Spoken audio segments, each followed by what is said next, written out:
tulis resep dulu itu.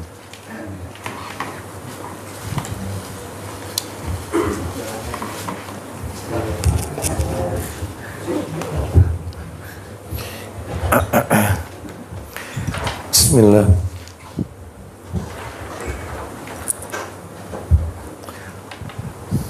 Assalamualaikum warahmatullahi wabarakatuh.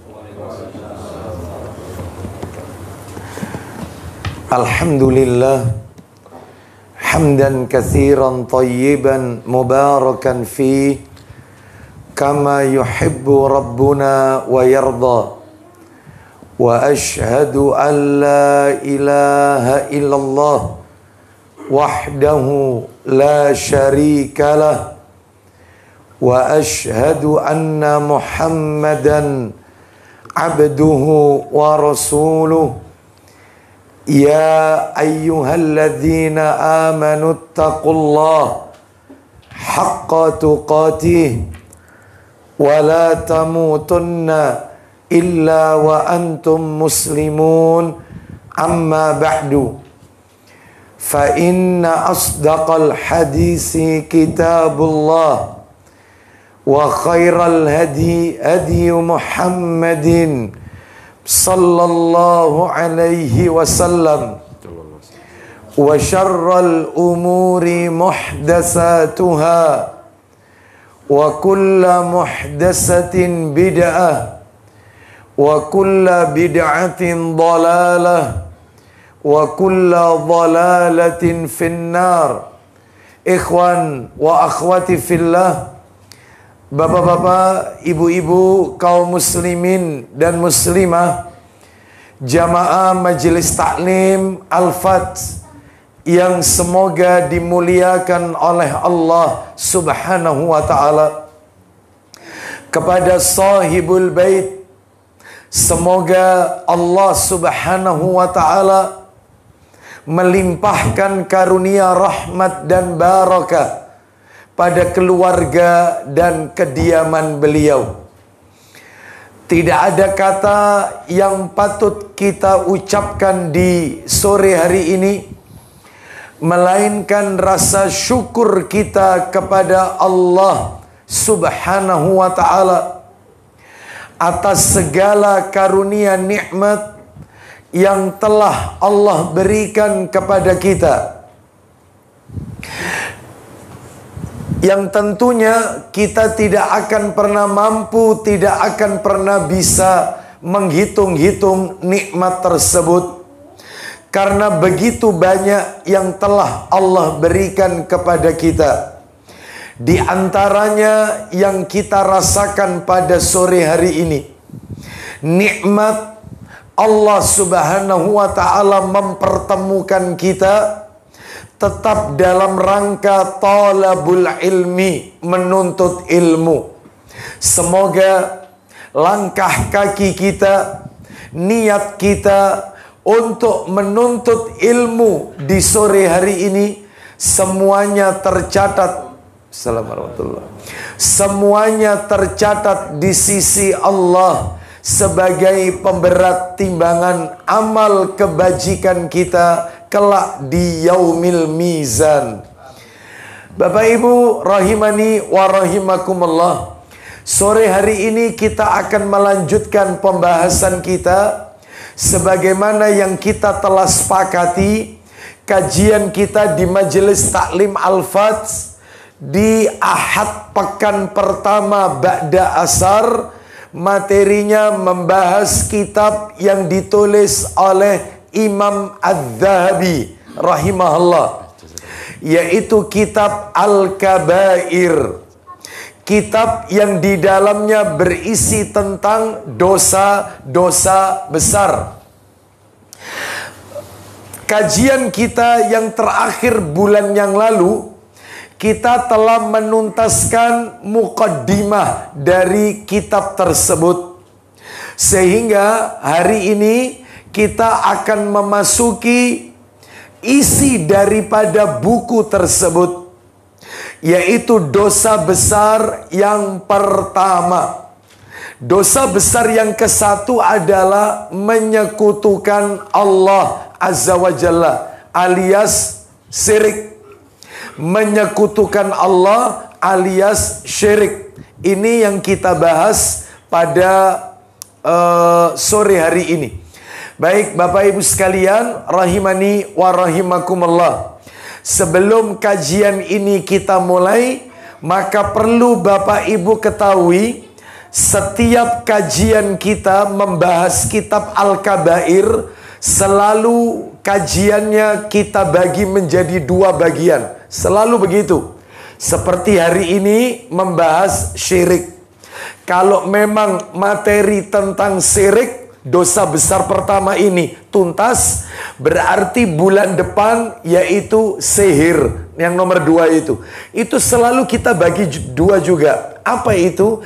Yang pertama kita berbicara dalil-dalil, yang kedua penjelasan dari dalil-dalil tersebut. Selalu begitu. Seperti hari ini dosa besar yang ke-1 menyekutukan Allah, syirik. Ya kita bagi 2. Mana dalilnya kalau syirik itu dosa besar? Kita sebutkan ayatnya, hadisnya, sudah tuntas semuanya, baru penjelasannya. Begitu juga nanti dosa besar nomor 2, sihir.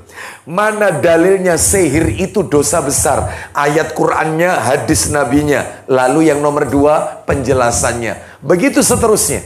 Ya. Jadi selalu kita bagi 2, dalil, nomor 2 penjelasannya. Baik, kita awali kajian kita yang pertama sore hari ini.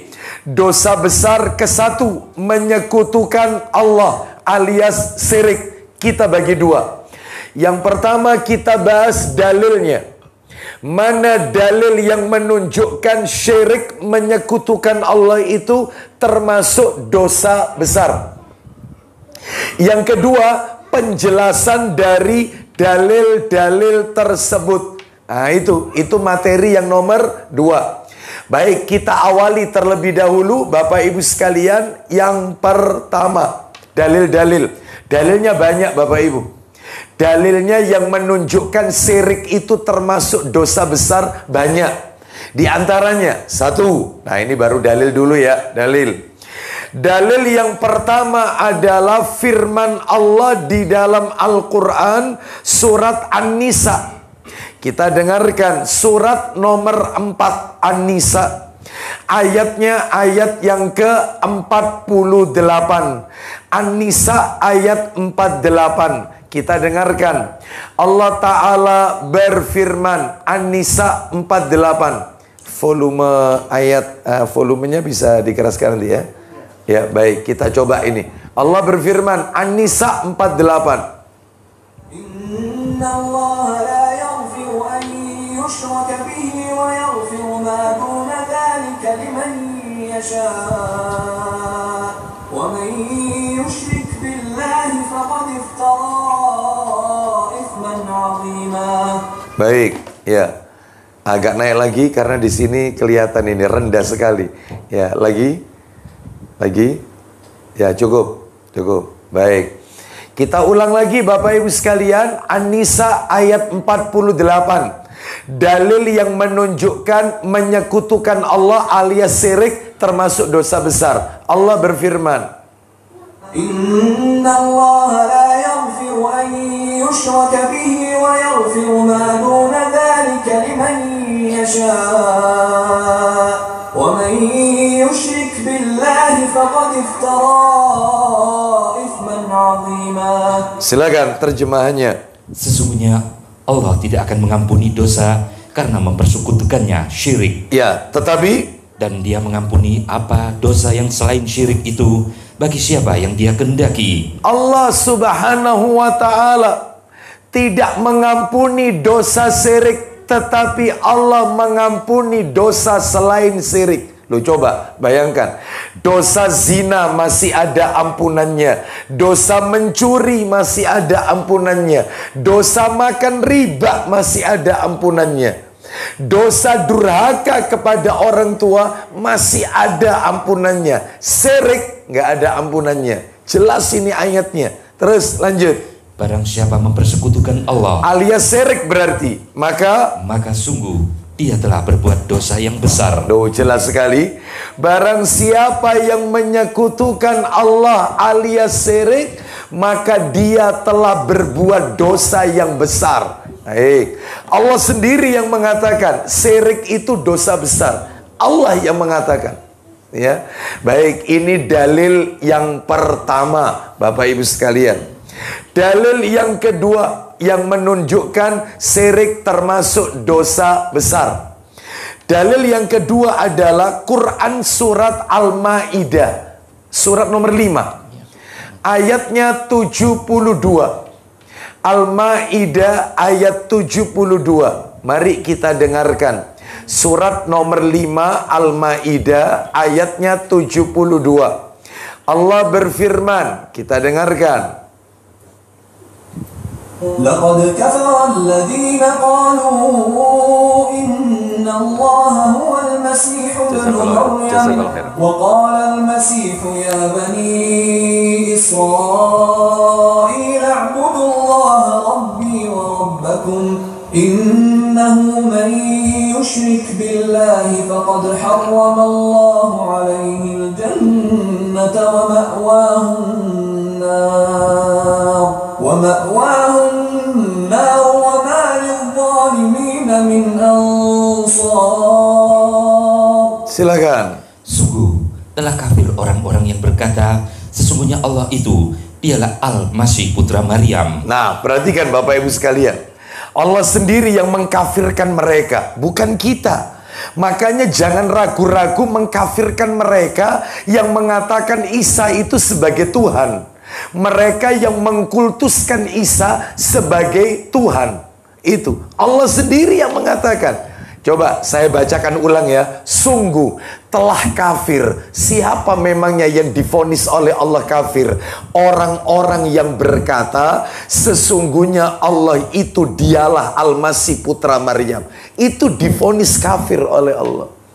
Makanya kita nggak boleh ragu, yaitu dengan mengatakan mereka adalah orang-orang kafir. Tapi masih banyak di tengah-tengah kaum muslimin yang mereka risih mengucapkan kata kafir, sehingga mereka dengan mengatakan lebih baik dikatakan non muslim, jangan kafir. Ya, coba ya. Maka kalau begitu ya suratnya tolong dirubah saja, jangan surat al-kafirun tapi surat non muslim. Ya toh? Baik, terus lanjut. Padahal Al-Masih sendiri berkata, mestinya perkataan Isa alaihissalam ini dikopi, diberikan kepada mereka. Apa kata Nabi Isa alaihissalam? Silakan. Wahai Bani Israel. Wahai Bani Israel. Lanjut. Sembahlah Allah, Tuhanku dan Tuhanmu. Sembahlah Allah, Tuhanku dan Tuhan kalian. Jangan menyembah aku, jangan menjadikan aku sebagai Tuhan. Tidak boleh mengkultuskan Isa sampai dalam taraf uluhiyah, ketuhanan. Lah ini syiriknya di sini. Poinnya sekarang, lanjut. Sesungguhnya barang siapa mempersekutukan sesuatu dengan Allah. Ini poinnya. Siapa yang melakukan syirik, maka sungguh Allah mengharamkan surga baginya. Allah haramkan surga baginya. Berarti kalau masuk surganya haram, halalnya masuk kemana? Neraka. Terus lanjut. Dan tempatnya ialah neraka. Jelas sekali. Teruskan. Dan tidak ada seorang penolong pun bagi orang-orang yang zalim itu. Bapak Ibu sekalian, panjenengan kan sudah dapat ilmunya bulan yang lalu, bahkan 2 bulan yang lalu.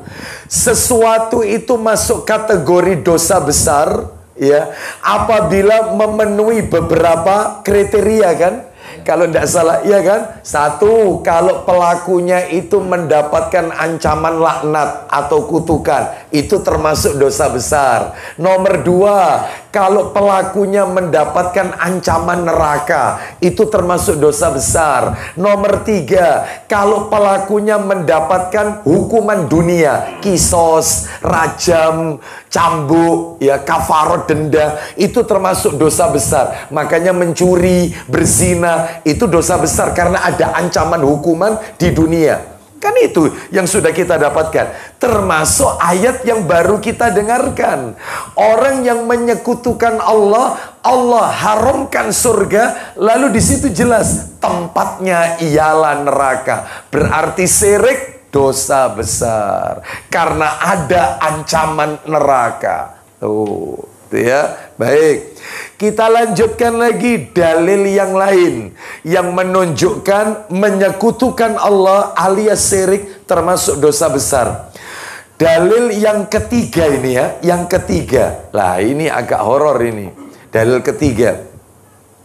Dalil yang ketiga ini adalah Allah sebutkan di dalam Al-Quran, suratnya surat Al-Hajj. Surat nomor 22. Ayatnya 31, Al-Hajj ayat 31. Tetapi setelah ayat ini kita baca, kita dengarkan terjemahannya, ini nanti perlu bantuan hadis. Karena untuk menjelaskan ayat ini, itu Rasul menyebutkannya dalam hadis beliau. Nah nanti Bapak Ibu akan mengetahui di mana letak horornya dari ayat ini. Itu adalah ada di hadisnya, bukan di ayatnya. Mungkin di ayatnya tidak terkesan horor. Ternyata di dalam hadis Nabi ketika menjelaskan ayat ini, Al-Hajj ayat 31, disitulah akan ada kisah yang kita dapatkan yang mengerikan. Apa itu? Kita dengarkan dulu. Hadisnya, mohon maaf, ayatnya kita dengarkan dulu. Allah berfirman surat nomor 22 Al-Hajj ayatnya 31. Tapi butuh bantuan hadis ini. Allah berfirman Al-Hajj 31. Al-Hajj 31. Hunafa'a lillahi ghayra musyrikin bih.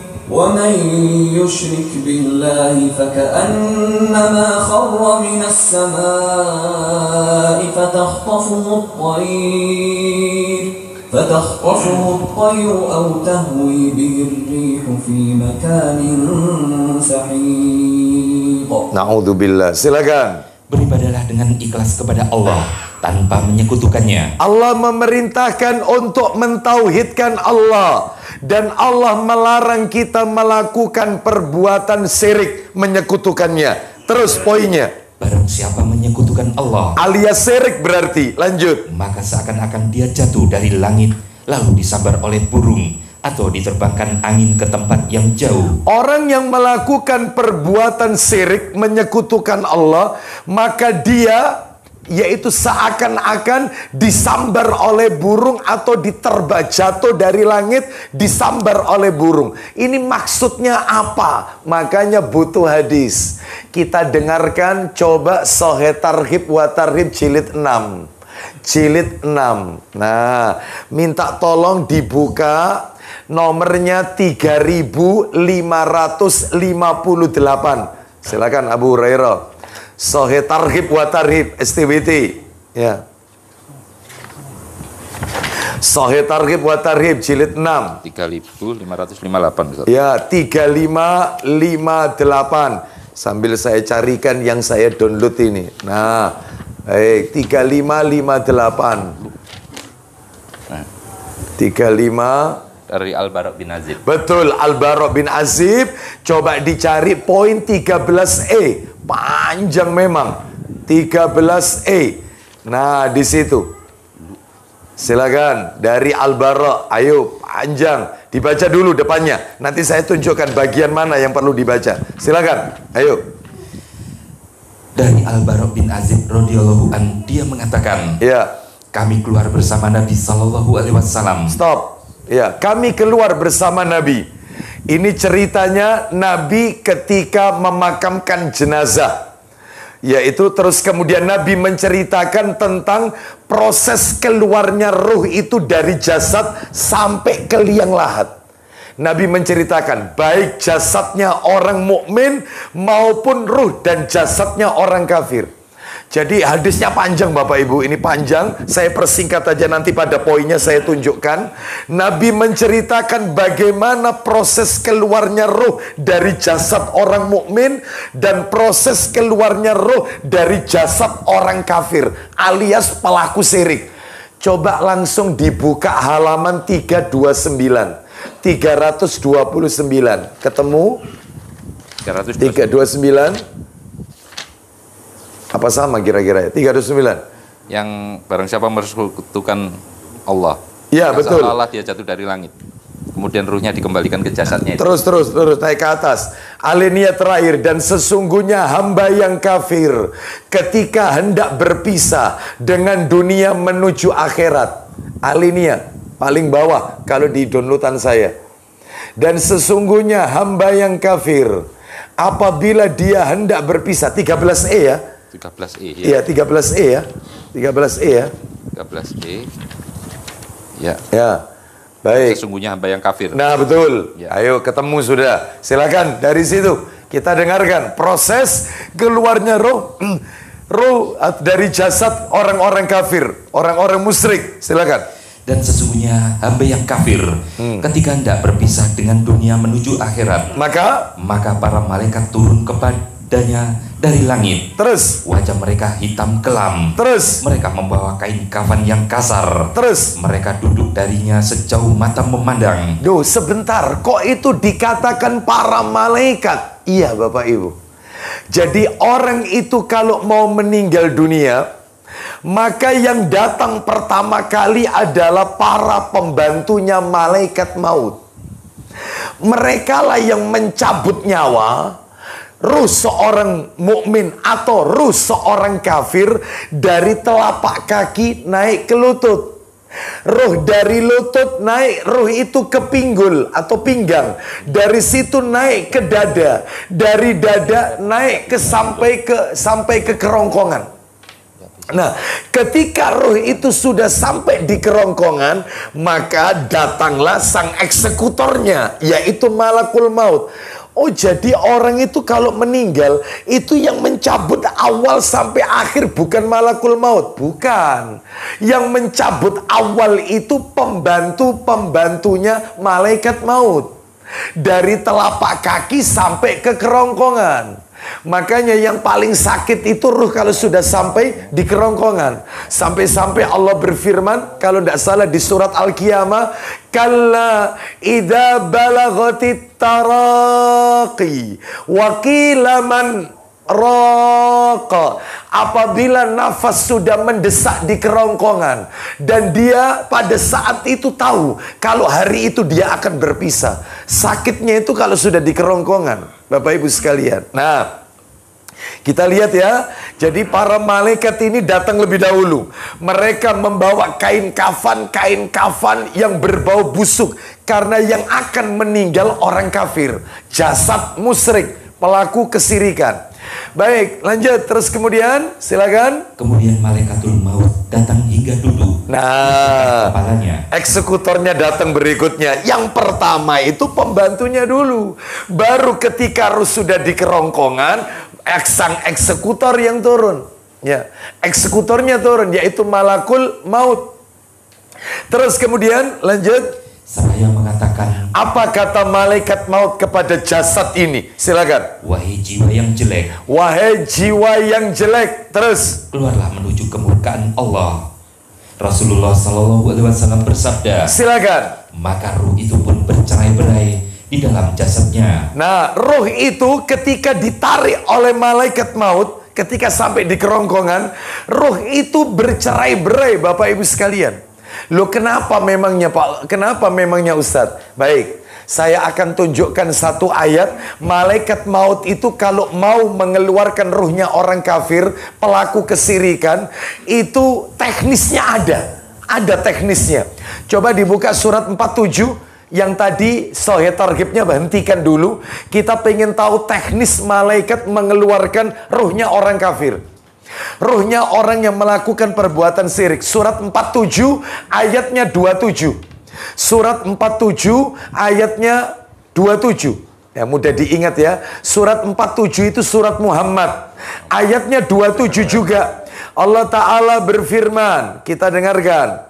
فكيف إذا توفتهم الملائكة يضربون وجوههم وأدبارهم. Silakan, mengerikan ini teknisnya. Silakan. Maka bagaimana nasib mereka apabila malaikat maut mencabut nyawa mereka. Caranya gimana? Lanjut. Memukul wajah dan punggung mereka. Wajahnya dihabisi oleh malaikat, punggungnya juga dihabisi. Karena ruh ini nggak mau keluar.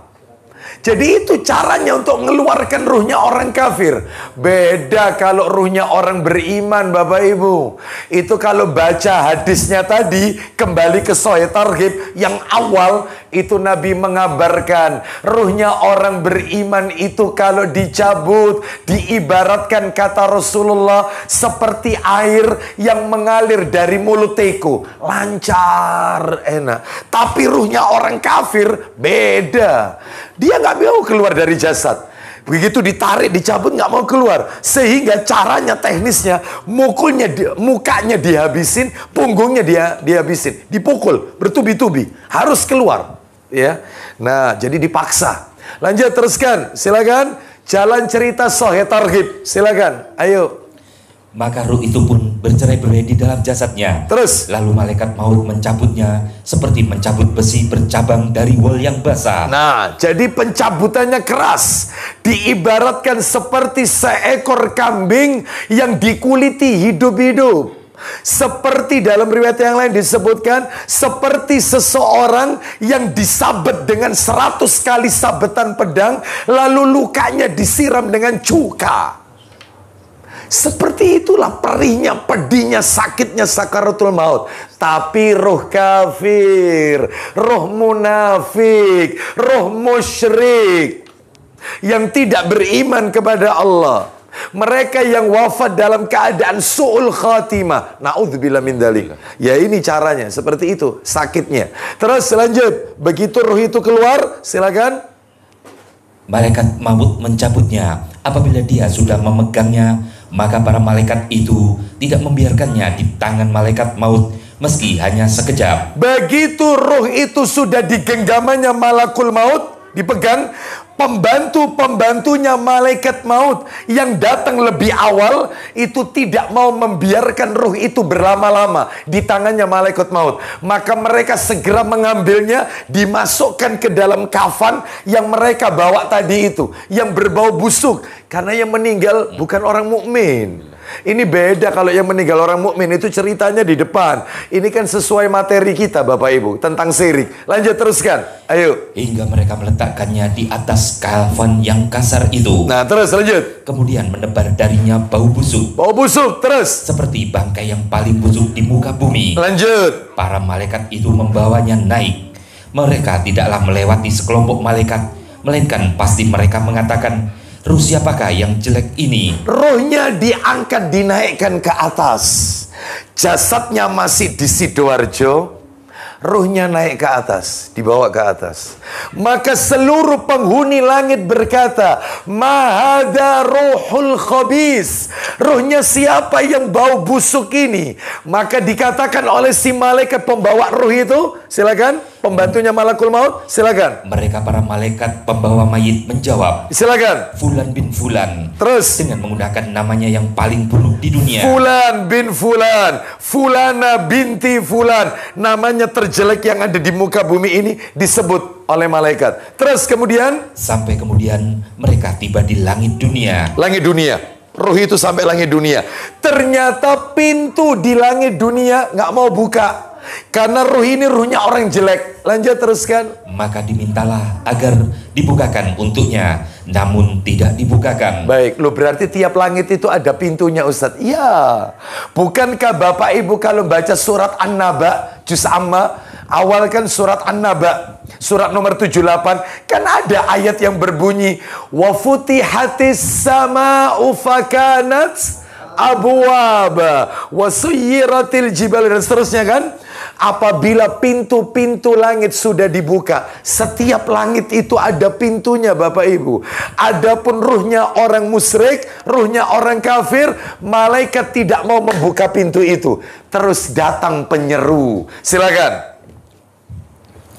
Kemudian Rasulullah SAW, mereka para malaikat Mereka para malaikat pembawa mayit menjawab, Iya. Fulan bin Fulan. Fulan bin Fulan, terus. Dengan menggunakan namanya yang paling buruk di dunia. Lanjut. Sampai kemudian mereka tiba di langit dunia, maka dimintalah agar dibukakan untuknya. Terus. Namun tidak dibukakan. Lanjut. Kemudian Rasulullah Shallallahu Alaihi Wasallam membacakan ayat. Nah, apa itu?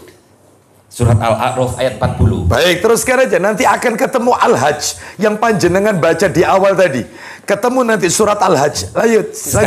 Sekali-kali tidak dibukakan bagi Iya. mereka pintu-pintu langit. Terus. Dan tidak pula mereka masuk surga. Terus. Hingga unta bisa masuk ke lubang jarum. Nah, itu ayatnya Al-A'raf ayat 40. Pintu langit nggak mungkin dibuka. Nggak mungkin mereka masuk ke dalam surga. Seperti tidak mungkinnya onta masuk ke lubang jarum. Seperti itu mustahilnya pelaku syirik masuk ke surga. Lanjut, teruskan. Lalu Allah Ta'ala berfirman, Nah, silakan. tuliskanlah catatan amalnya di sijin. Baik, tulis. Terus. Pada lapisan bumi yang paling bawah. Tulislah hambaku ini di sijin. Apa itu sijin? Daftar penduduk neraka. Letakkan dia di lapisan bumi paling bawah. Lo kebalikannya sijin, illiyin.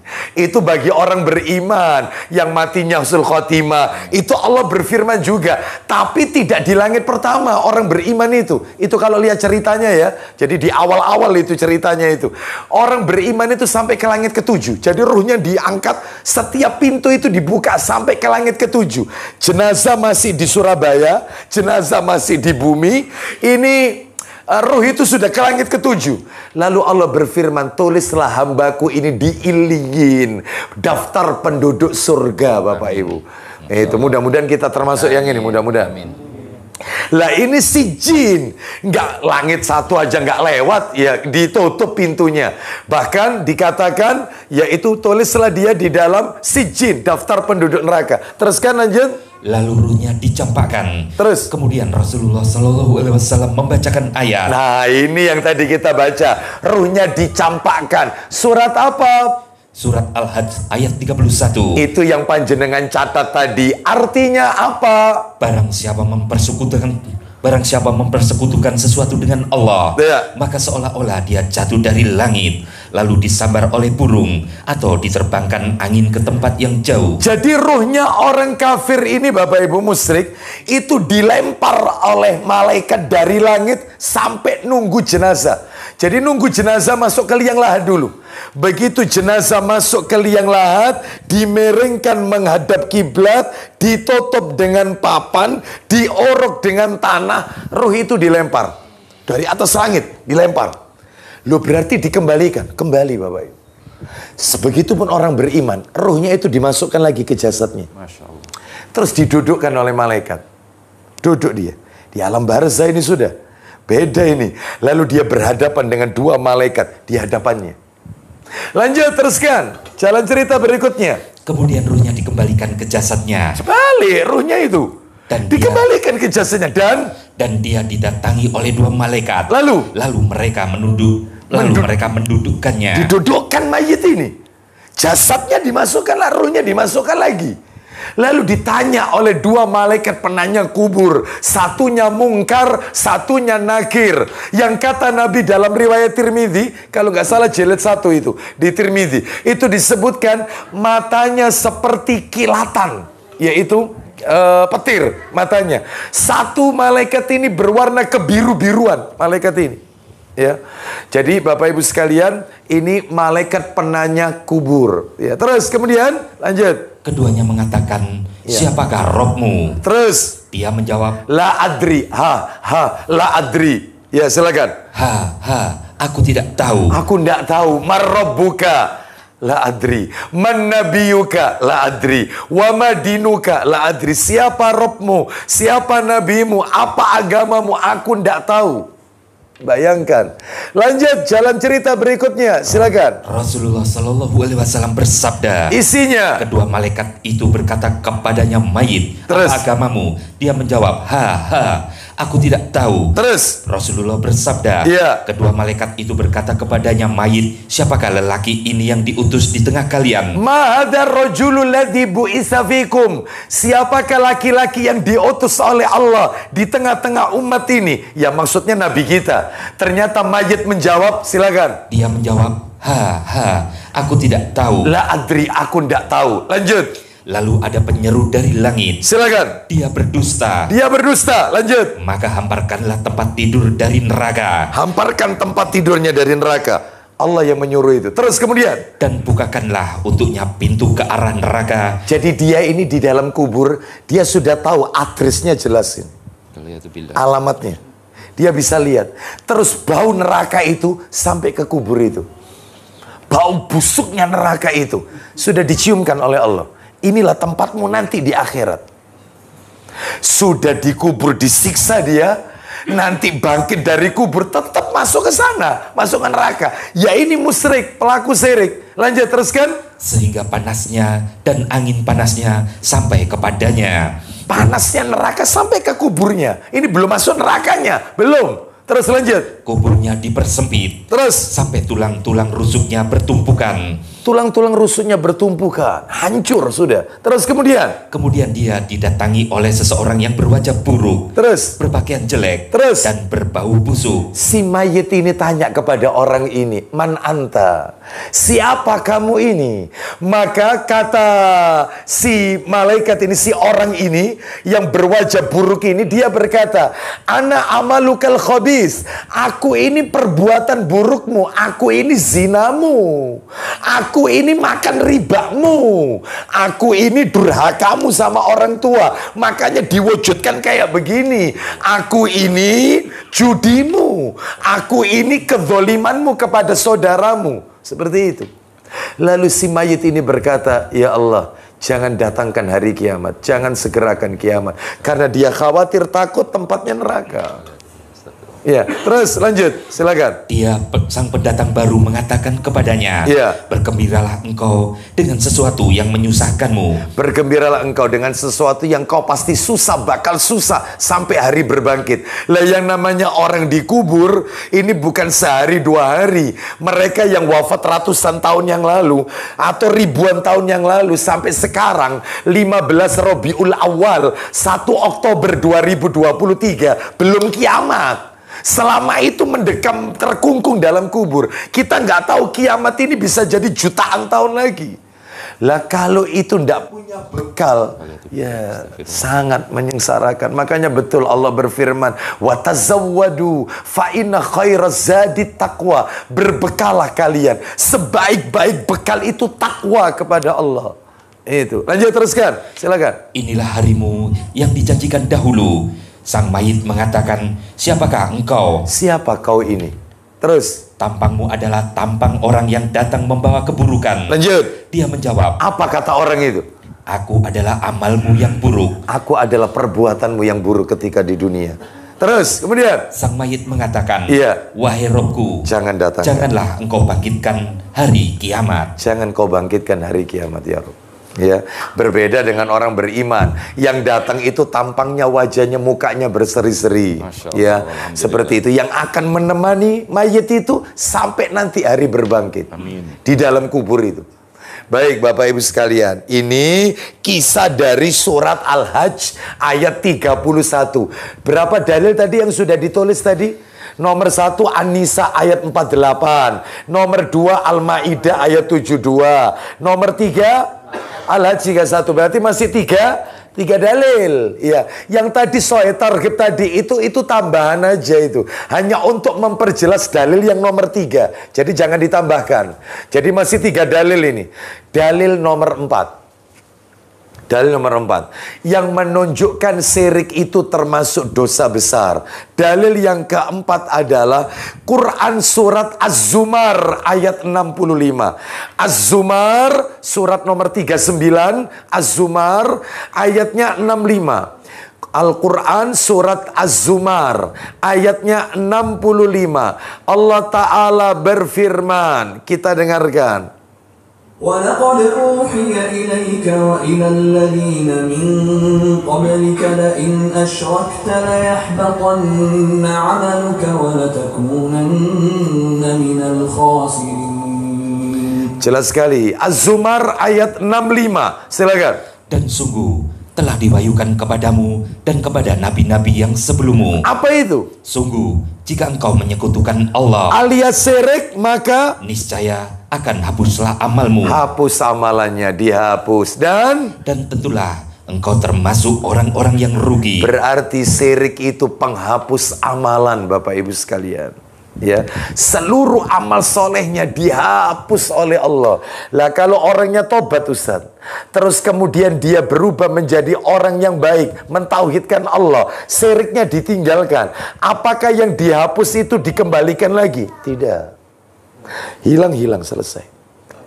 Selesai. Gak bisa. Ya, rugi, udah capek-capek, mungkin pernah umroh, ya, mungkin pernah haji, ya, masa mudanya bagus, ya, mengawali masa hidupnya itu dengan, yaitu amal soleh. Begitu masa tuanya sudah mulai pensiun, sudah mulai kenal yang namanya kelenik-kelenik, sudah mulai kenal yang namanya dukun, sudah mulai kenal yang namanya, yaitu, ya, seperti itulah syirik ini semua. Maka seluruh kebaikannya semasa dia masih hidup, masa mudanya habis semuanya. Astagfirullah. Habis, ya. Kalau tobat, Ustadz, sebelum matinya dikembalikan, nggak bisa. Hilang, selesai, hilang, dihabiskan. Makanya hati-hati. Ya, hati-hati jangan sampai kita melakukan perbuatan syirik. Ya, karena ini perusak, penghapus amalan. Kita udah capek-capek bakti sama orang tua, mati-matian kita bersedekah, beribadah, ya tahajud, ya puasa sunnah. Ya, ternyata, ya, gara-gara mempercayai ramalan bintang, Sagittarius asmara oke, keuangan oke, dalam hati kok cocok ya, selesai, selesai. Hati-hati. Ya, semenjak saya pakai gelang kesehatan ini, Ustadz, vertigo saya itu lumayan, Ustadz, agak berkurang, Ustadz. Semenjak saya pakai kalung kesehatan ini, gelang kesehatan, itu hilang penyakit saya. Ya, semanu apa ini saya nggak ngerasakan lagi. Semenjak dia memakai syirik ini, hati-hati. Ya, oh bahaya Bapak Ibu sekalian ya. Makanya yang namanya syirik ini ada di mana-mana Bapak Ibu. Modelnya banyak. Nanti kita akan bahas penjelasannya. Baik, sekarang dalil yang nomor 5. Dalil nomor 5. Nomor 5.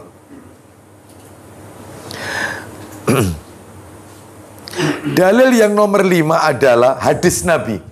Dari tadi 4 hadis, 4 dalil dari Al-Quran. Sekarang yang nomor 5 hadis Nabi. Silakan dibuka kitab Sahih Targhib wa Tarhib jilid 4, nomornya 2299, 2299, ya, 2299 itu nomornya.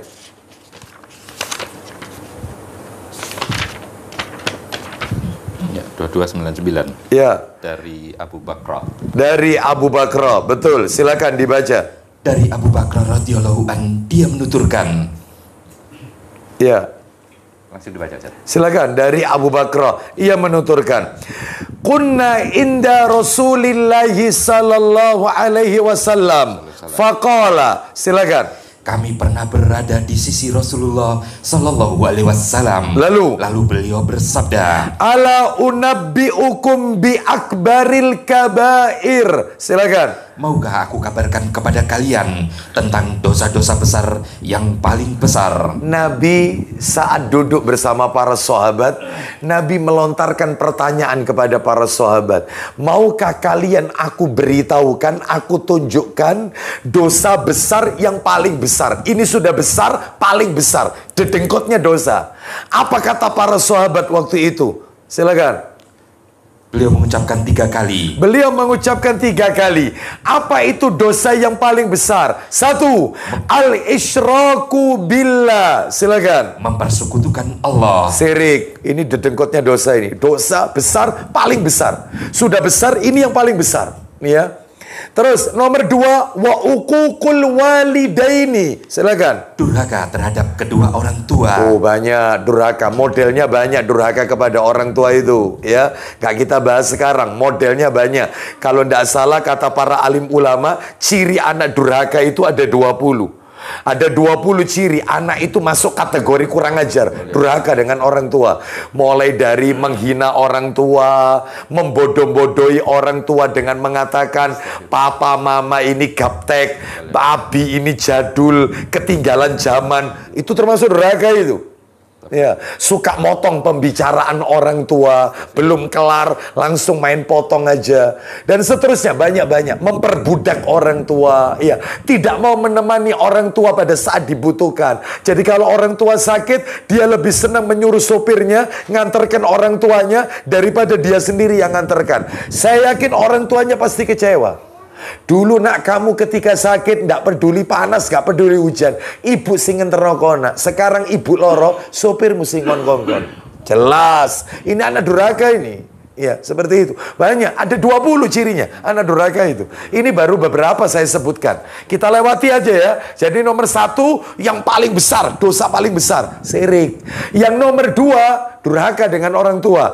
Lah baru kemudian untuk yang nomor 3, Nabi mengatakan ala wasyahadatus zur. Silakan. Ketahuilah, kesaksian palsu.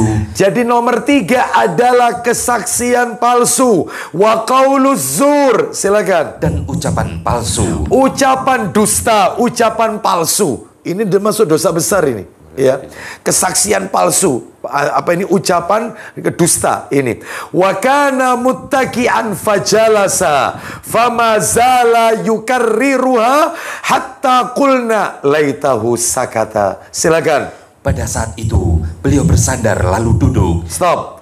Ketika Nabi menjelaskan tentang dosa syirik, Nabi itu masih bersandar duduknya. Nomor 1 syirik, masih bersandar.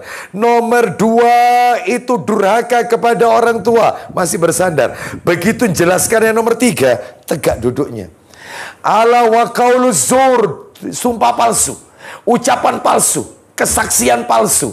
Awalnya Nabi bersandar lalu duduk tegak. Terus kemudian lanjut, Nabi mengulang-ulang untuk yang nomor 3 itu, sampai katanya para sahabat, mudah-mudahan Nabi diam, mudah-mudahan Nabi diam. Lanjut, silakan. Dan beliau terus mengulang-ulanginya hingga kami mengatakan, semoga saja beliau berhenti. Mudah-mudahan Nabi diam. Untuk yang nomor 3 itu diulang, ucapan palsu, sumpah palsu, ucapan dusta. Oh, itu banyak berarti.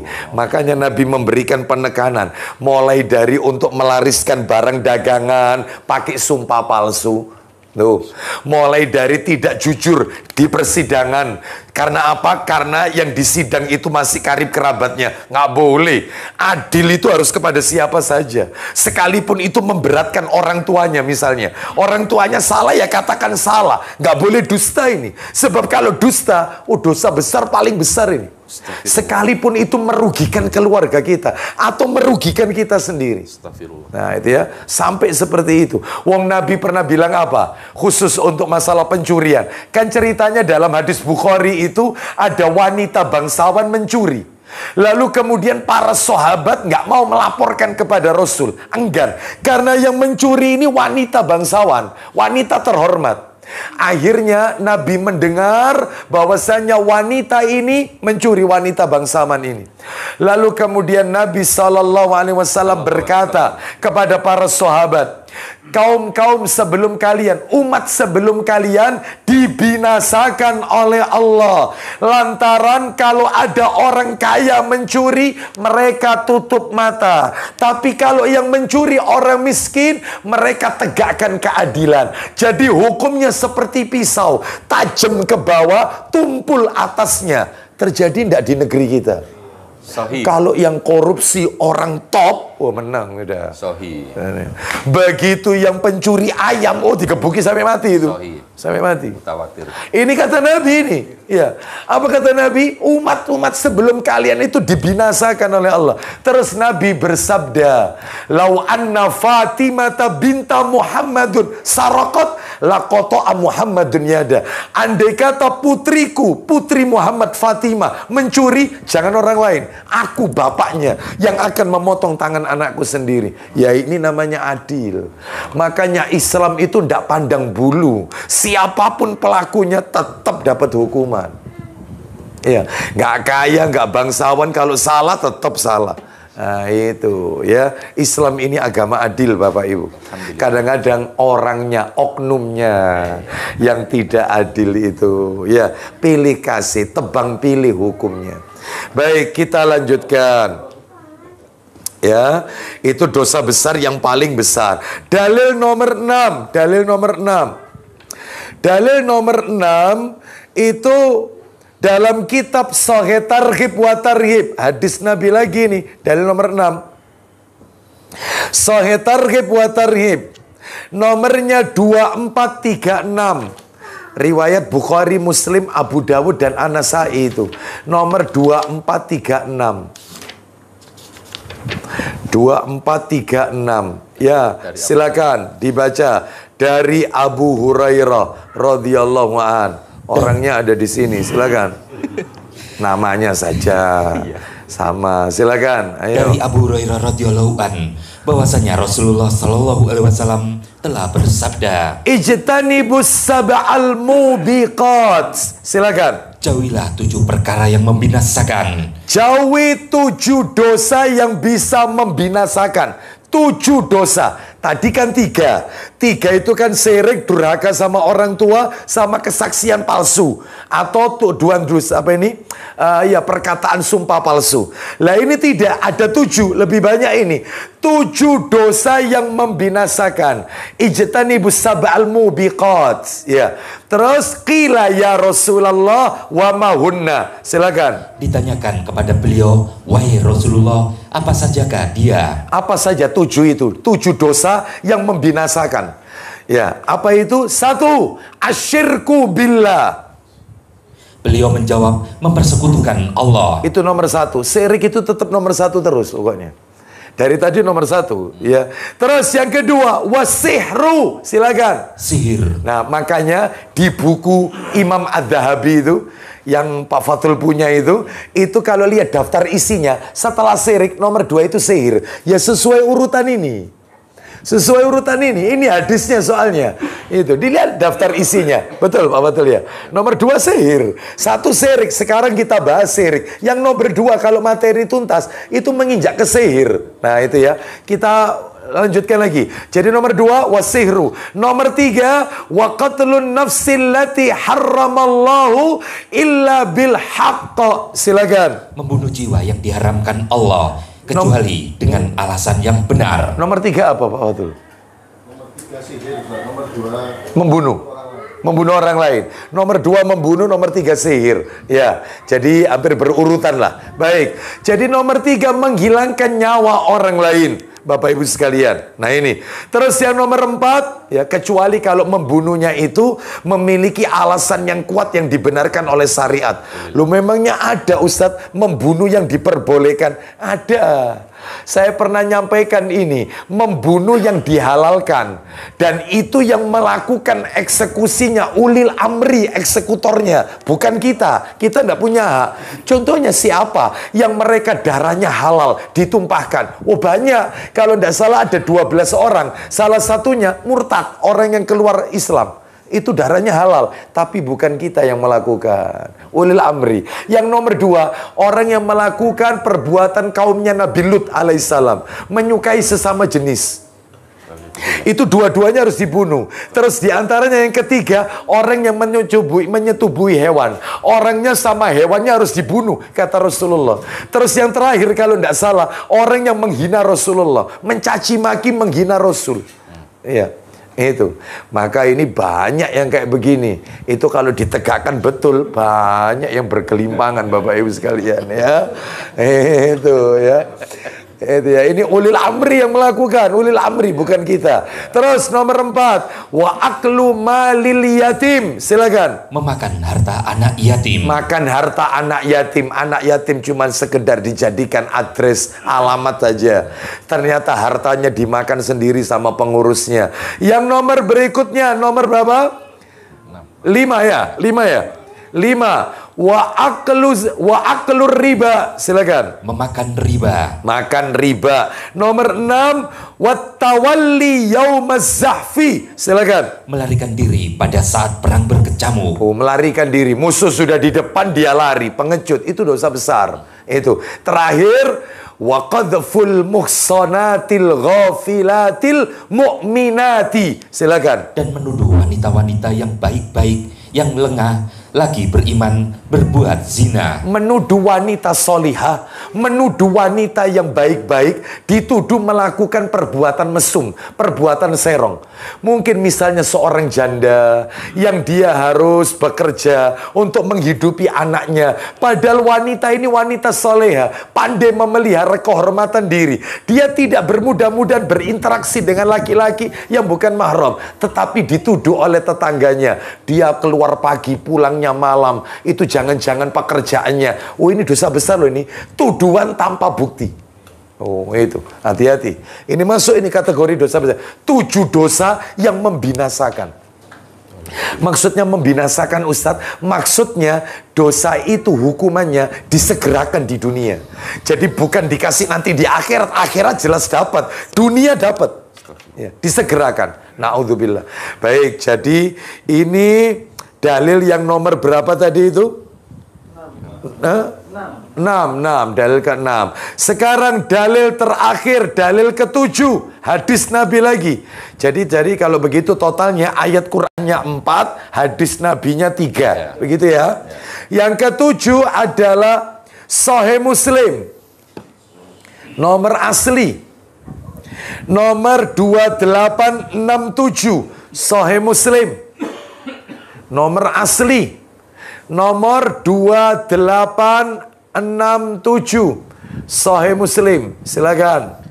Kita dengarkan. Dari Abu Sa'id Al-Khudri. Betul, Abu Sa'id Al-Khudri radhiyallahu an. Silakan. Dari Abu Sa'id Al-Khudri radhiyallahu an, dari Sa'id bin Zabit radhiyallahu an berkata, aku tidak menyaksikannya dari Nabi sallallahu alaihi wasallam, tapi Sa'id bin Zabit menceritakannya kepadaku. Ya, terus. Saat Nabi sallallahu alaihi wasallam berada di kebun milik Bani An-Najjar. Baik, Nabi melewati kebun miliknya Bani Najjar.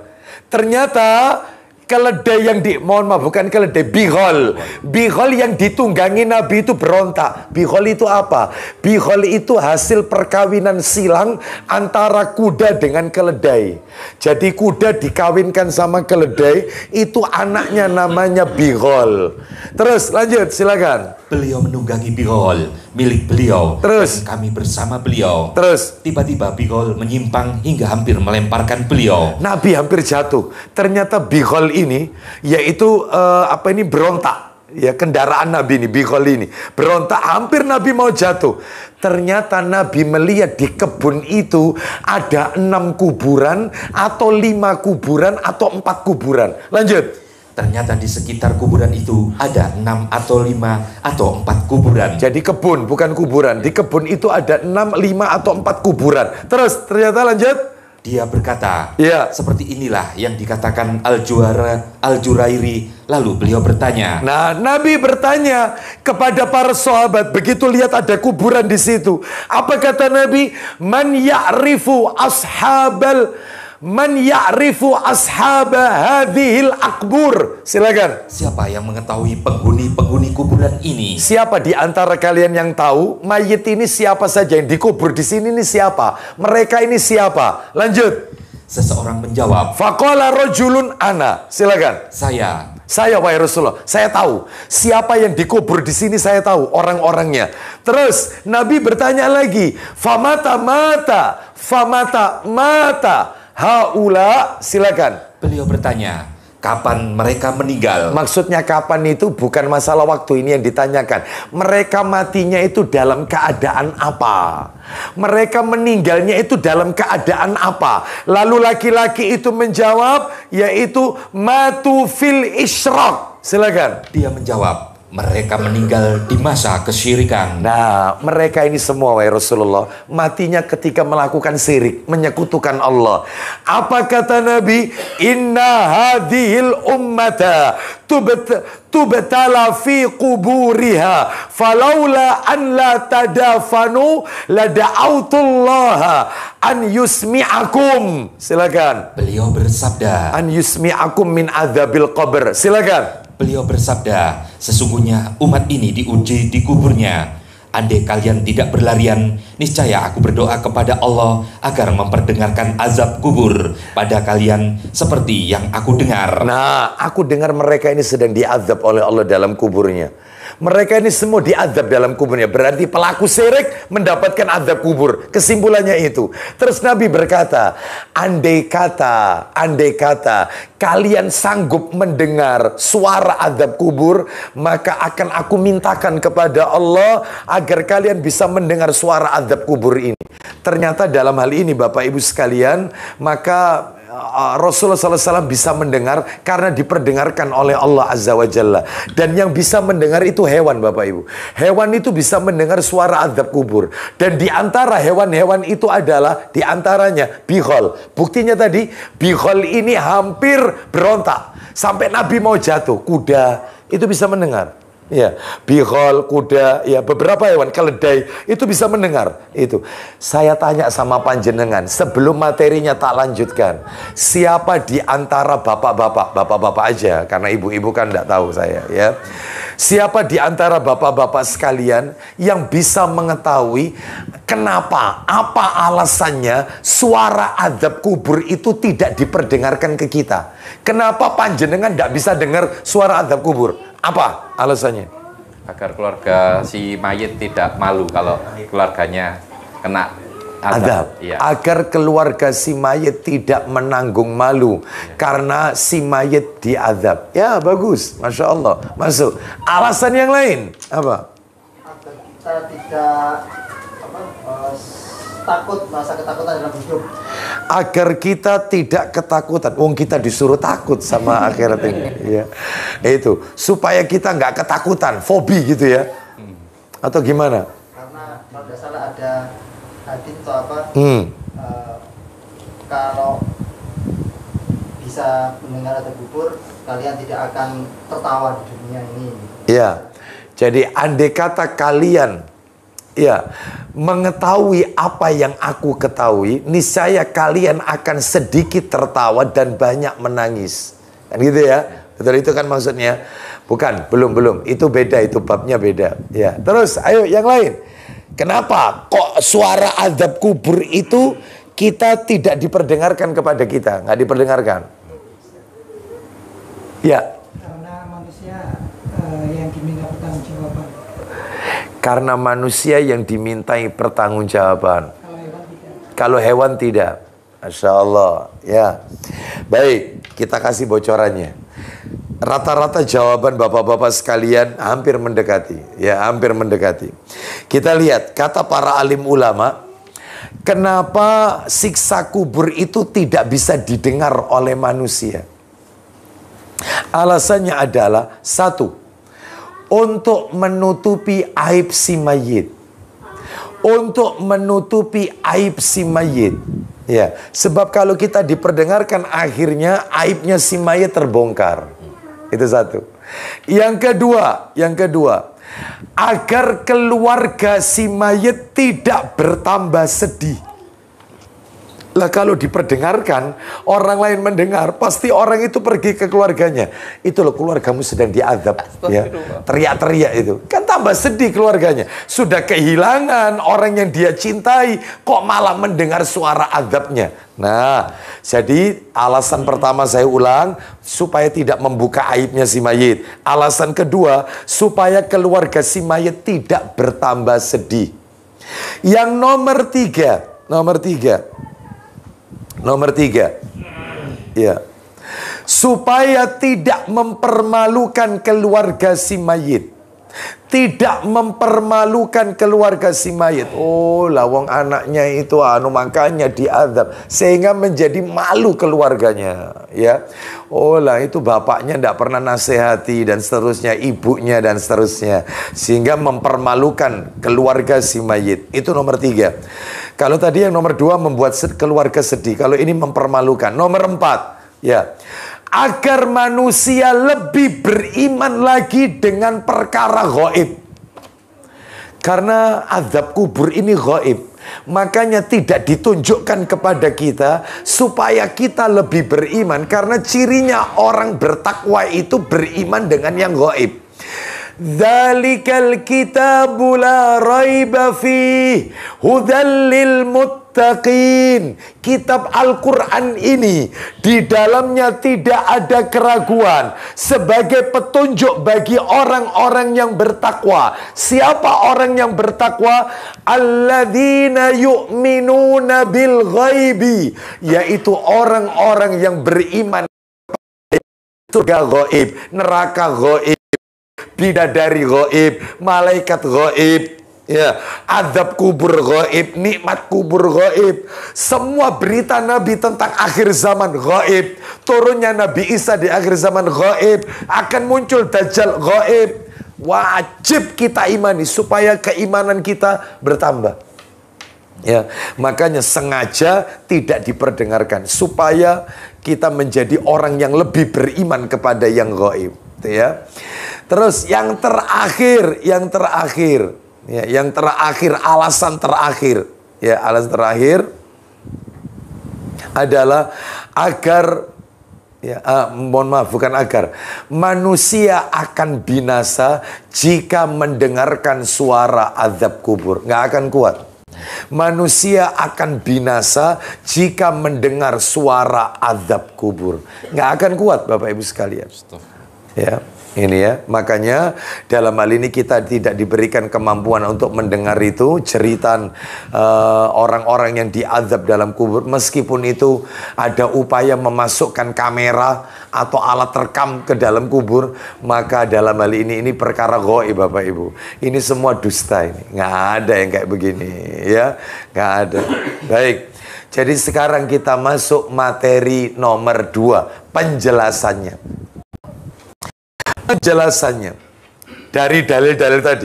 1. Nah, kita urut aja ya penjelasannya. Definisi syirik. Apa sih syirik itu? Nanti kita jelaskan. Itu nomor 1 penjelasannya.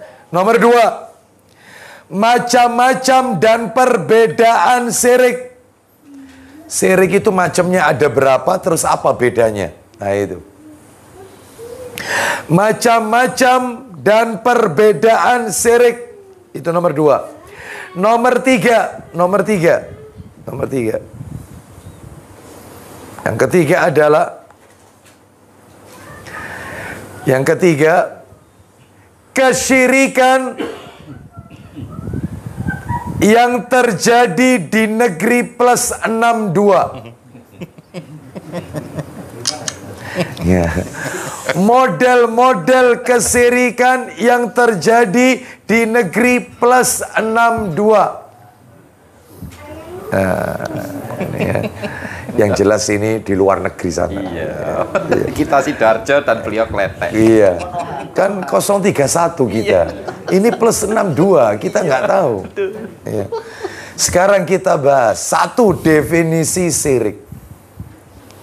Syirik ialah menyamakan Allah dengan makhluknya. Itu syirik itu. Menyamakan Allah dengan makhluknya. Atau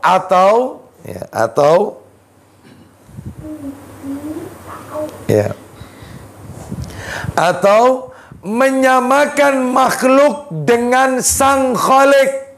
Sama saja dibolak-balik. Menyamakan Allah dengan makhluknya atau menyamakan makhluk dengan Sang Khalik. Sang Khalik ini Allah Azza wa Jalla. Lah ini belakangnya yang penting. Pada perkara-perkara pada perkara-perkara yang merupakan kekhususan Allah. Pada perkara-perkara yang merupakan kekhususan Allah. Lah nanti contoh-contohnya lebih jelas ini. Sekarang tak kasih dalil dari definisi ini. Panjenengan kan sudah mencatat syirik itu menyamakan Allah dengan makhluknya, atau menyamakan makhluknya dengan Sang Khalik pada perkara yang menjadi kekhususan Allah. Itu di mana dalilnya? Quran surat nomor 26. Ayo dibuka. Jadi definisi yang Bapak Ibu tulis itu ada di Quran, itu definisi itu. Surat nomor 26 Asy-Syu'ara. Surat 26 Asy-Syu'ara. Ayatnya 97 dan 98. 97 dan 98. Ya. Allah Ta'ala berfirman. Sebentar.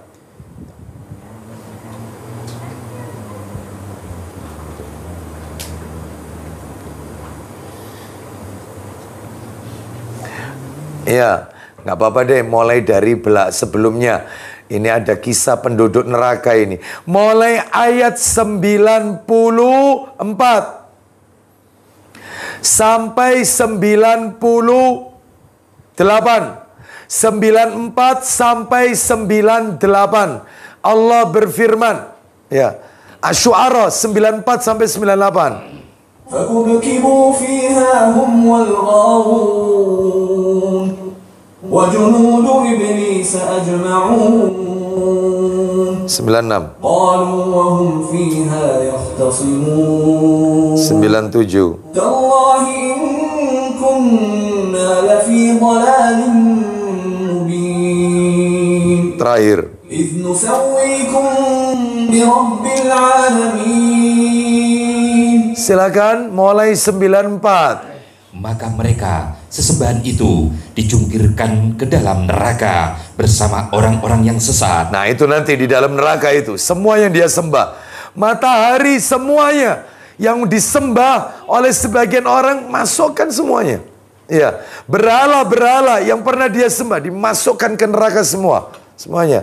Orang-orang soleh dan seterusnya yang disembah dan seterusnya. Nah itu nanti ya sama itu. Semuanya mereka sembah itu dimasukkan. Pohon-pohon yang dikeramatkan semuanya dimasukkan. Lanjut, silakan. Berikut bala tentara iblis semuanya. Bala tentara iblis juga masuk neraka.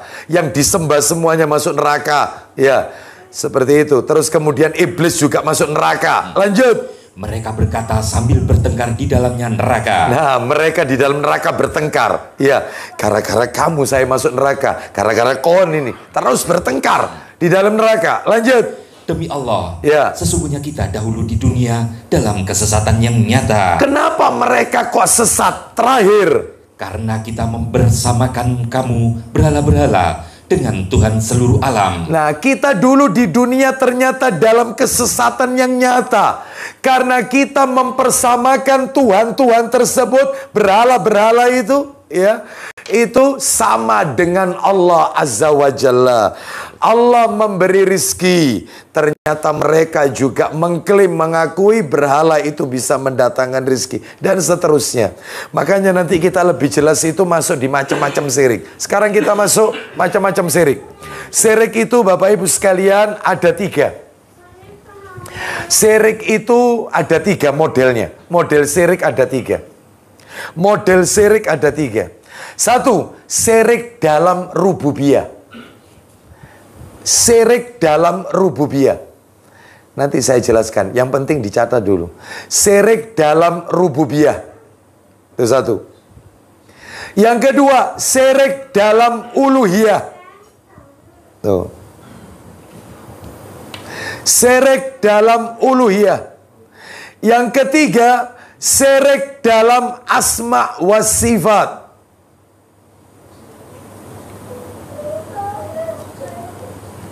Ya, sekarang kita tunjukkan, yaitu definisinya sama nanti apa ini contohnya. Nanti di situ ada itu. Ya, syirik yang pertama syirik dalam rububiyah, Maksudnya apa? Meyakini bahwasannya selain Allah mampu menciptakan, mampu memberi rizki, mampu menghidupkan, mampu mematikan. Dan ini semua termasuk sifat-sifat rububiyah.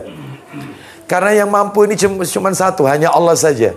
Jadi kalau dia mengklaim, mengatakan ada selain Allah yang bisa menghidupkan, bisa mematikan, bisa memberi rizki, bisa menciptakan, maka ini termasuk syirik dalam rububiyah. Ya. Ya, sebagaimana yang terjadi di masyarakat kita, Bapak Ibu. Mereka pergi ke kuburan orang-orang soleh karena mereka meyakini bahwasannya orang-orang soleh yang telah wafat ini, mereka bisa mendatangkan manfaat dan menolak mudorot. Ya, bisa memberi rizki, ya, dan seterusnya. Lah, ini termasuk syirik dalam rububiyah. Seperti itu. Ya, syirik dalam rububiyah. Baik, kita lanjutkan. Nomor kedua, syirik dalam uluhiyah. Apa itu maksudnya? Meyakini bahwasannya selain Allah. Nah ini. Meyakini bahwasannya selain Allah bisa memberikan manfaat atau bisa menolak mudarat. Nah itu. Meyakini bahwa selain Allah bisa memberikan manfaat atau menolak mudarat. Itu. Lah ini masuk uluhiyah. Karena yang mampu melakukan ini hanya Allah Azza wa Jalla saja, Bapak Ibu sekalian. Ya, yang bisa memberikan manfaat, ya, ini hanya Allah. Yang bisa menolak semua bentuk kemudharatan, ini hanya Allah.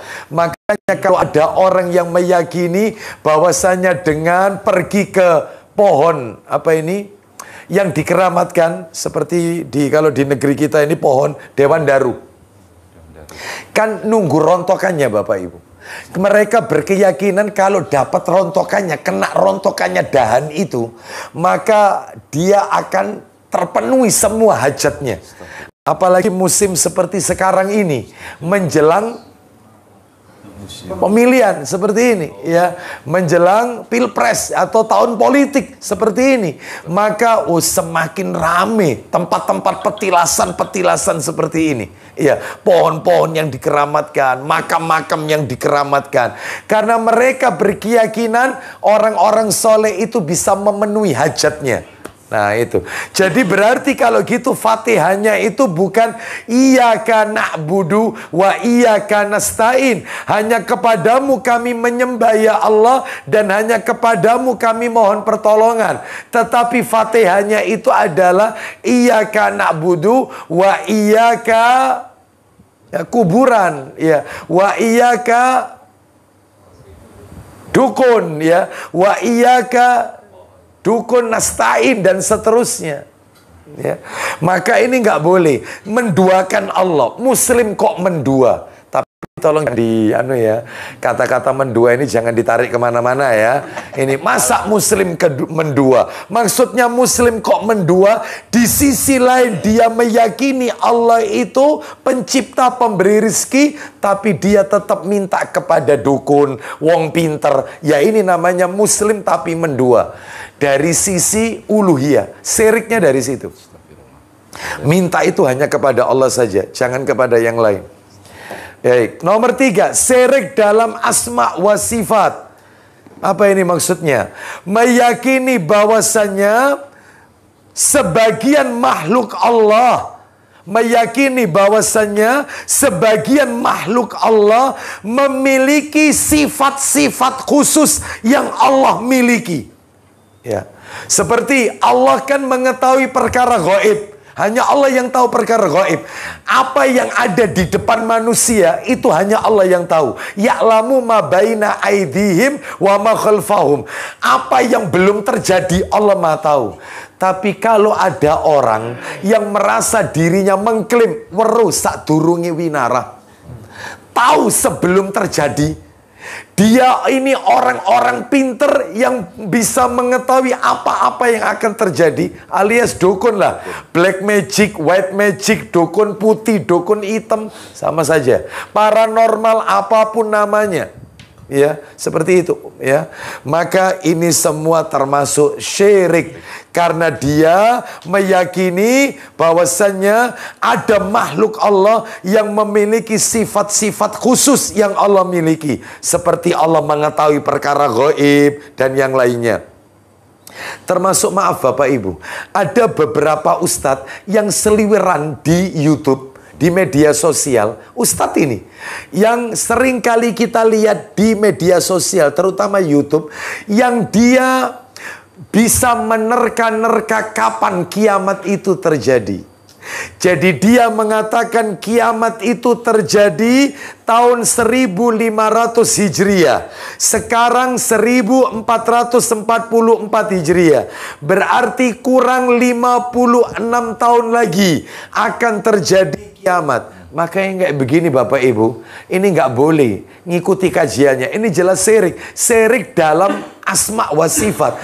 Urusan kiamat yang tahu hanya Allah. Wong Nabi saja ketika ditanya malaikat Jibril, kapan kiamat itu terjadi? Apa kata Nabi? Orang yang ditanya tidak lebih tahu daripada yang bertanya. Jibril tanya karena Jibril tidak tahu. Nabi pun juga mengatakan, aku nggak tahu. Bahkan di surat An-Nazi'at, coba dibuka surat An-Nazi'at, surat nomor 79, coba minta tolong surat 79, coba dibuka surat An-Nazi'at, surat 79, ayat terakhir, ayat penutup. Ayatnya ayat ini 42 sampai 44, 42 sampai 44. An-Nazi'at ayat 42 sampai 44. Allah berfirman, يسألونك عن الساعة أيان مرساها فيما أنت من ذكراها إلى ربك منتهاها. Silakan. Mereka orang-orang kafir bertanya kepadamu Muhammad tentang hari kiamat, kapankah terjadinya? Terus 43-nya. Untuk apa engkau perlu menyebutkannya waktunya? Terus. Kepada Tuhan mula dikembalikan kesudahannya, ketentuan waktunya. Duh, jelas yang tahu kiamat hanya Allah. Contoh lagi, Quran surat 33. Coba dibuka, surat 33, ayatnya 63. Surat 33, ayat 63. Allah berfirman, يسألك الناس عن الساعة قل إنما علمها عند الله وما يدريك لعل الساعة تكون قريبا. Silakan. Manusia bertanya kepadamu Muhammad tentang hari kiamat. Katakan Muhammad kepada mereka, silakan. Katakanlah, ilmu tentang hari kiamat itu hanya di sisi Allah. Jangan menerka-nerka. Sebab kalau menerka-nerka ini syiriknya nanti munculnya syirik dalam hal asma wa sifat. Yang tahu, yaitu yang memiliki pengetahuan tentang hari kiamat ini adalah Allah Azza wa Jalla. Terus kemudian, dan tahukah engkau, boleh jadi hari kiamat itu sudah dekat waktunya. loh, Allah sendiri yang mengatakan waktunya sudah dekat. Kapan? Wallahu a'lam wa bishawab. Makanya kita tidak boleh berlebih-lebihan mengatakan perkara-perkara gaib, termasuk masalah ruh. Banyak orang itu yang berlebihan terkait masalah ruh, berbicara masalah ruh. Ruh ini kan gaib. Contohnya Ustadz, mereka berlebihan dalam masalah ruh. Contohnya, mereka mengatakan ruh orang mati itu pamitan. 40 hari setelah orang itu meninggal, ruh itu akan pulang kembali untuk pamitan kepada keluarganya. Loh, nanti mau masuk Ramadan, mereka nyekar. Kenapa? Tujuannya adalah menjemput ruh. Karena kalau Ramadan adabnya itu berhenti. Seperti itu. Nanti kalau mau Idul Fitri, nyekar lagi mengantarkan ruh itu. Jadi ada istilah antar jemput ruh. Loh, kok bisa tahu? Terus mereka pun meyakini bahwasanya ruhnya Nabi itu datang dalam acara Horor. Ya. Kemarin sampai sekarang masih bau-baunya masih ada. Ya, ruhnya Nabi datang sehingga mereka berdiri semua menyambut ruhnya Nabi pakai ngelirik-lirik lagi. Ya. Allahumma sholli ala sayyidina. Ya Allah. Sopo iku sing teko ati dilirak-lirik. Ya. Ini berarti syirik dalam asma wa sifat. Hati-hati, berlebihan ini. Ya. Hati-hati ya. Jangan berbicara perkara gaib ya, karena perkara gaib ini yang tahu hanyalah Allah. Kita itu baru diberi secuil oleh Allah tentang perkara gaib. Coba dibuka surat 17 ayat 85. Yas'alunaka 'anir ruh. Ruh kan gaib. Qulir ruh min amri rabbi. Ya. Wa ma utitum minal ilmi illa qalila. Silakan surat 17 ayat 85. Dan mereka bertanya kepadamu Muhammad tentang ruh. Ruh itu kan gaib, nggak kelihatan kan? Lanjut. Katakanlah, ruh itu termasuk urusan Tuhanku. Urusannya Allah, ruh itu jangan berlebihan. Kok ada ruh pamitan, yaitu reinkarnasi, ruh gentayangan, arwah penasaran. Ini semua ini adalah syirik semuanya. Terus lanjut. Sedangkan kamu diberi pengetahuannya hanya sedikit. Pengetahuan tentang ruh itu cuma sedikit yang oleh secuil. Maka jangan terlalu berlebihan. Contohnya apa Ustaz? Pengetahuan yang Allah berikan kepada kita itu terkait dengan ruh. Apa itu? Yaitu bahwasanya ruhnya orang mukmin, katanya Rasul, berada di tembolok-tembolok burung yang berwarna hijau. Ruhnya orang yang mati syahid. Terus kemudian ruhnya orang kafir, mereka berada dalam azab kubur. Terus ruh itu bisa dipegang dan seterusnya. Ruh itu bisa ditarik, buktinya malaikat. Nah seperti itu, hanya itu. Seputar itu yang kita ketahui. Lebih dari itu, wallahu a'lam wa bishawab. Ya, makanya hati-hati dalam masalah ini. Terus Bapak Ibu sekalian, itu dari modelnya. Dari macamnya, syirik itu ada dua. Dari macamnya, syirik itu ada dua Bapak Ibu. Ya, ini lagi kita akhiri ya. Kita tuntaskan sampai macamnya ini. Baru nanti bulan depan model-model kesirikan di Negeri Plus 62. Horor. Ya. Nantikan tayangannya. Ya. Baik. Jadi macamnya syirik ada dua dan perbedaannya. Ada syirik besar, ada syirik kecil. Ada syirik besar, ada syirik kecil. Ya. Kalau syirik besar, ini perbedaannya nih. Syirik besar, syirkul akbar bahasa Arabnya ya. Syirik besar mengeluarkan pelakunya dari Islam, keluar dari Islam. Keluar dari Islam. Syirik besar itu mengeluarkan pelakunya dari Islam. Ya, seperti menyembah selain Allah, ya keluar dari Islam. Berdoa kepada selain Allah, minta kepada mayit. Nah, ini keluar dari Islam. Syirik besar ini. Syirik besar. Menjadikan orang soleh yang telah wafat itu sebagai perantara supaya doanya disampaikan kepada Allah. Itu syirik besar itu. Keluar dari Islam itu. Keluar. Ya. Sedangkan kalau syirik kecil tidak mengeluarkan pelakunya dari Islam. Contohnya syirik kecil, riya. Beribadah tidak karena Allah. Jadi ibadahnya pengen dilihat orang. Lah itu syirik juga, tapi kecil. Sholatnya dihusuk-husukkan karena ada orang yang lihat. Sodakonya ingin didengarkan orang nilainya, ingin diumumkan. Itu syirik kecil. Jadi ibadahnya pencitraan. Itu syirik kecil, tapi tidak keluar dari Islam pelakunya. Nggak keluar. Cuman bisa mengotori, mengurangi tauhid kita. Dan itu kalau terus-terusan dilakukan, ya sebagai wasilah jalan ke syirik besar. Kalau rutin terus syirik kecilnya diulang-ulang, ya bisa ke syirik besar nanti. Naudzubillah. Itu satu itu. Nomor dua, kalau syirik besar, pelakunya kekal dalam neraka. Abadi, kekal, permanen. Penduduk permanen dalam neraka. Syirik besar. Tapi kalau syirik kecil ya, syirik kecil tidak menyebabkan pelakunya permanen dalam neraka. Enggak. Dia tetap layak masuk ke surga. Sekalipun harus mencicipi dahsyatnya neraka. Berapa lama? Wallahu a'lam bishawab. Itu ya, baik. Terus yang ketiga. Lu katanya semua orang Islam itu semuanya masuk surga. Ustaz. Tidak ada yang masuk neraka.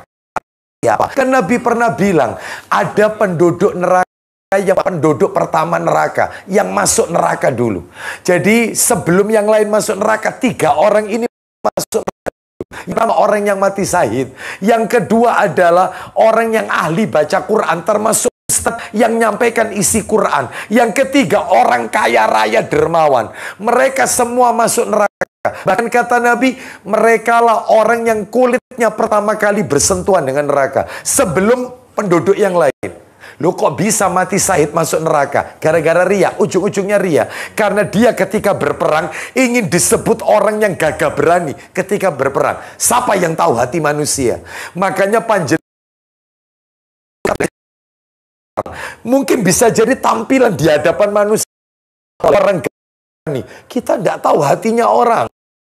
Maka jangan tergiur dengan casing. HP itu nampak bagus karena casing. Seperti itu Bapak Ibu. Bisa jadi dia tampangnya tampang seperti orang melakukan maksiat. Misalnya tatoan. Ya, dan seterusnya. Ya. Kok begitu nada deringnya? Keren ya, keren ya. Ya. Baik, kita lanjutkan. Tahu kalau sedang taklim. Tahu kalau sedang taklim. Bapak Ibu sekalian, rahimani wa rahimakumullah.